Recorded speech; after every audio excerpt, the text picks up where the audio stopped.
அவருடைய வருகையை குறித்தும் தெளிவான சத்தியம் வேத ஆதாரத்தோடு எங்களுக்கு பகிர்ந்தளிக்கப்பட்டது. இது நிமித்த நாங்கள் எங்களுடைய ஆவிக்குரிய வாழ்க்கையில் என்னோட ஊழியத்தில் நாங்கள் பிரசங்கம் பண்ணும்போதும் ஆழமான சத்தியத்தோடு கூட நாங்கள் மற்றவர்களுக்கு எடுத்து சொல்லவும் இந்த கூடுகை எங்களுக்கு மிகவும் பிரயோஜனமாக இருந்தது என்பதை பாஸ்டர் ஜெகனையாவுக்கும் பாஸ்டர் இஸ்ரேல் ஐயாவுக்கும் அந்த சத்திய மார்க்கத்தினுடைய டினாமினேஷனில் இருக்கிற எல்லாருக்கும் நாங்கள் பார்வையற்ற ஊழியத்தின் சார்பாக நாங்கள் தெரிவித்துக் கொள்கிறோம். இந்த ஜோலார்பேட்டை பகுதியில் இசிஐ சர்ச்சில் நடத்தின இந்த கருத்தரங்குக்காக என் தேவனை ஸ்தோத்தரிக்கிறேன்.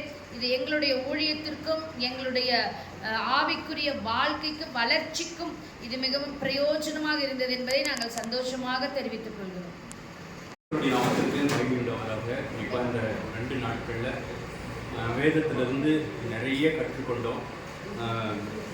அதாவது எங்களுக்கு நல்லா போதிச்சாங்க. கர்த்தருடைய சமூகத்தில் அவருடைய வருகையை குறித்தும் அவருடைய ராஜ்யத்தை குறித்தும் அவருடைய எல்லா காரியங்களை குறித்தும் நாங்கள் நேர்த்தியாக கற்றுக்கொண்டோம். எங்களுக்கு ரொம்ப பிரயோஜனமாக இருந்தது, ஊழியத்துக்கும் ஆசீர்வாதமாக இருந்தது. தொடர்ந்து எங்களுக்கு ஜெபித்து கொடுங்க. கர்த்தர் ஆசீர்வாதம் வந்துச்சா கர்த்தருக்கு மகிமை உண்டாவதாக. இந்த கர்த்தருக்கு அப்படின்னு சொன்னாங்க. சிவப்புராணங்களிலே இன்றைக்கு ஒருமுறை நான் கலந்து கொண்டேன். ராஜபடியிலிருந்து உண்மையாக தேவனுடைய பங்கு வர உதவி செய்தார். அந்த கூட்டங்களிலே அவர்கள் கொடுத்ததான தேவனுடைய வார்த்தையானது இதுவரையிலும் கேட்கக்கூடாத ஒரு நல்ல அருமையான வேதத்திலிருந்து தெளிவான வார்த்தைகளும் பரதேசியை குறித்தும் கர்த்தருடைய வரிகளை குறித்தும் வேதத்தினுடைய ஆதாரம் மூலமாக தெளிவாக மக்களுக்கு எளிதாக புரியக்கூடிய முறையில் அவர்கள் பேசினார்கள்.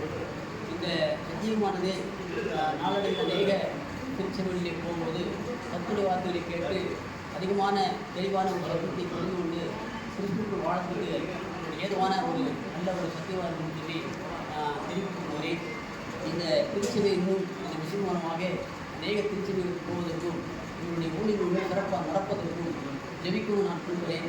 ஒரு முறை கூட ராஜபாளையத்தில் இவர்களை அழைத்து இந்த ஊழியத்தை பயன்படுத்த வேண்டும் என்று தெரிவித்துள்ளது. கொடுக்கப்பட்ட வாய்ப்பு நன்றி. கர்த்தர் ஆசீர்வதிப்பாராக. நான் மதுரையிலிருந்து வந்திருக்கிறேன். இந்த 2 நாட்கள் நான் கலந்து கொண்டேன். சத்தியத்தை பற்றி மிகவும் விளக்கமாக சொல்லிக் கொடுத்தாங்க. வருகை பற்றியும் பரதேசை பற்றியும் சொல்லிக் கொடுத்தாங்க.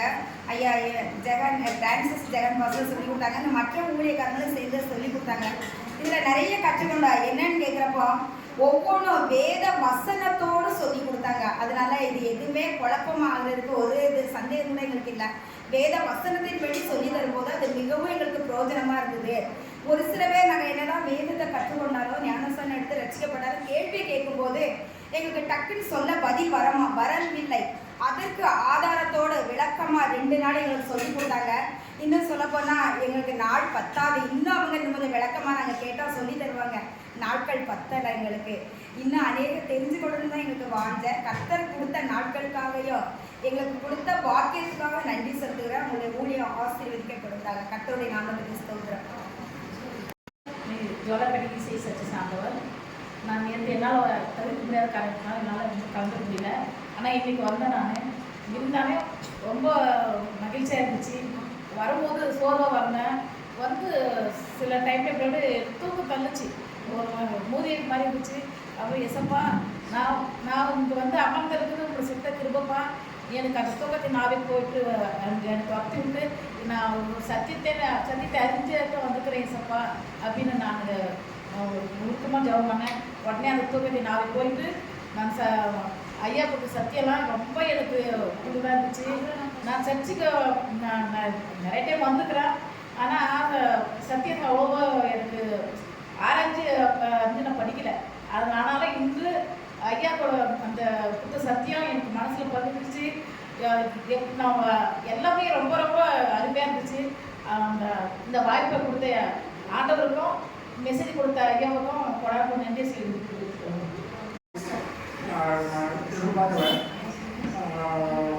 சில விஷயங்கள் கற்றுக்கொண்டேன். இதில் எனக்கு ஒரு சில சந்தேகங்கள் எழுப்பியது. அதை நான் ஐயா கேட்டு நிவர்த்தி பண்ணிக்கலாம்னு நினைக்கிறேன். பரதேசி பற்றி பேசுறீங்க.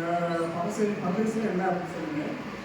நாம அதே மாதிரி பைபிளில் நான் பரதேசியாக இருக்கிறேன் என்று பூமியிலே நான் பரதேசியாக இருக்கிறேன் என்று குறிப்பிடப்பட்டிருக்கிறது. சுவிசேஷ புத்தகத்தில் ஒரு செல்வந்தர் ஒருத்தர் திருமணம் அவர் வீட்டில் திருமணம் நடத்துகிறார். அங்கே அழைப்பு நிறைய பேருக்கு அழைப்பு விடுக்கப்படுகிறது. ஆனால் திருமணத்துக்கு யாரும் வரல. வேலையாட்களை அனுப்பி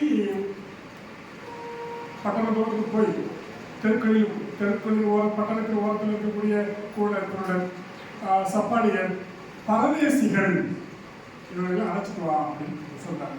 அந்த பரதேசிகளா இந்த பரதேசம் எது?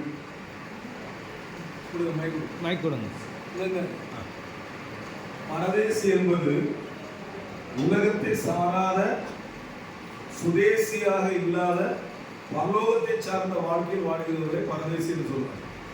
பரதேசி என்பது பரதேசியாக வாழ்கிறவர்களை கூட்டி சேர்த்து வாழ வைக்கக்கூடிய ஒரு இடம். அதான் பரதேசி. புரிஞ்சா? பரதேசி என்பது இந்த உலக பிரகாரம் வாழ்க்கையை துறந்து துறவி போல மாறி பரலோக சம்பந்தப்பட்ட வாழ்க்கையை வாழ்வது. பரதேசி என்பது அந்த பரதேசி போல வாழ்கின்ற அந்த துறவிகளை ஒன்று சேர்த்து வாழ வைக்கக்கூடிய இடம் தான் பரதேசி. அந்த இடம் வாழ வைக்கிறது. சரியா? நம் தமிழக அரசியலிலே புதிய வரவு குறித்து லேசா அப்படி டச் பண்ணிட்டு யானை அந்த கொடியில பின்னாடி யானை கொடுக்கப்பட்டிருக்கிறது. அதற்கு முன்னதாக தேசிய அரசியலிலே ஒரு மங்கையால் ஒரு அரசியல் இயக்கம் வந்து தொடக்கத்துக்கு அதனுடைய கொடியிலே யானை பொறிக்கப்பட்டிருந்தது. அந்த இயக்கமானது இப்போ படிப்படியாக குறைஞ்சிட்டே வருது. இப்போ புதிய வரவு இதை பொறிக்கப்பட்டு இதை எந்த பாதையில் போகும்? அத்திமரம் இளந்துளில் தொழிக்கும் போது மணவாளன் மனுஷகுமாரன் வருவார் என்று இருக்கு. அத்திமரம் என்று சொல்வது உலகத்திலே இஸ்ரேல் தேசம் என்று சொல்கிறார்கள். ஆனால் வேதம் சொல்கிறது அத்திமரம் என்பது இஸ்ரேல் தேசம் அல்ல, அத்திமரத்திலே கனிகள் உண்டு, அந்த கனிகள் தான் இஸ்ரேல். அத்திமரம் யார்? அத்தி என்பது எலும்பை குறிக்கிறதான ஒரு சொல். அத்திமரம் அத்தி அப்படின்னு சொல்றது சோழ வம்சத்தினுடைய ஒரு குறிப்பிட்டு சொல்லு. ஒரு சோழ வம்சம் மறுபடியும் அரசாட்சியில் அமையும் பொழுது மனுஷகுமார் வருவார் என்று சொல்லப்படுது. அந்த சோழ ராஜ்யத்தினுடைய மிக முக்கியமான சிம்பல் என்னவென்றால் யானை. அந்த யானை தான் மிக முக்கியமானது. அதை வைத்திருக்கிறது யானை வளர்த்தோடு வரும். இது வந்து ஆரம்பம் தான். இது வந்து ஒரு ஜீரோல ஒரு புள்ளி தான் வச்சிருக்கு. இனிமே தான் வளரும். வெள்ளம் அதை அடிவோம், கீழே விடுவாங்க, எழுதுவாங்க. இதெல்லாம் மாபெரும் சத்தியமா. இது மக்களாட்சிக்கு மன்னராட்சிகளும் எவ்வளோ காலங்கள், வருடங்கள், தலைமுறைகள் தான் கடந்து போகணும். அது இப்பொழுது புரிந்தவங்க நம்ம இருக்கணும். புரியாத காரியம் நிறைய இருக்கும். அது நெக்ஸ்ட் ஜெனரேஷன் புரியும். சரிங்களா?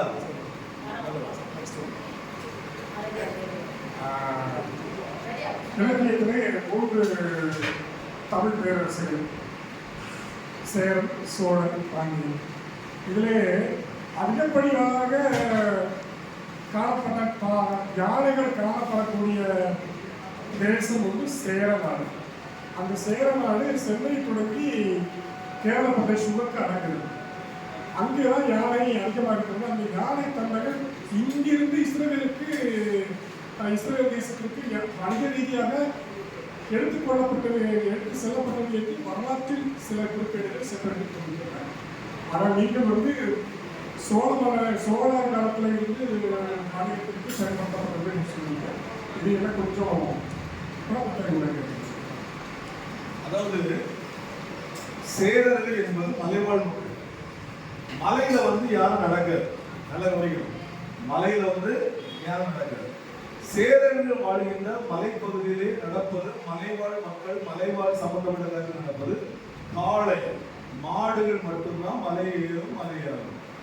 மலையில் இருக்கின்ற ராஜ்யத்தில் இருக்கிறவர்கள் நந்தி என்று சொல்லப்படுகிற காளை தான் பயன்படுத்தினார் என்று வரலாறு சொல்லுகிறது. இரண்டாவது வேதமும் அதைத்தான் சொல்லுகிறது. சோழர்கள் என்று சொல்லுகிறவர்கள் மலை இறங்கி வம்சங்கள் பெருகும் போது காடுகளிலே வாழ்ந்ததான அரசாட்சி. காட்டிலே தொடங்கப்பட்ட அரசாட்சி காடுகளுக்குள்ளாக யானைகள் அதிகமாக பயன்படுத்தப்பட்டது. அந்த சோழ ராஜ்யம் தான் யானைகளை படைக்காகவும் யுத்தத்திற்காகவும் தேவைகளுக்காகவும் பயன்படுத்தினது மிக முக்கிய ராஜ்யம்.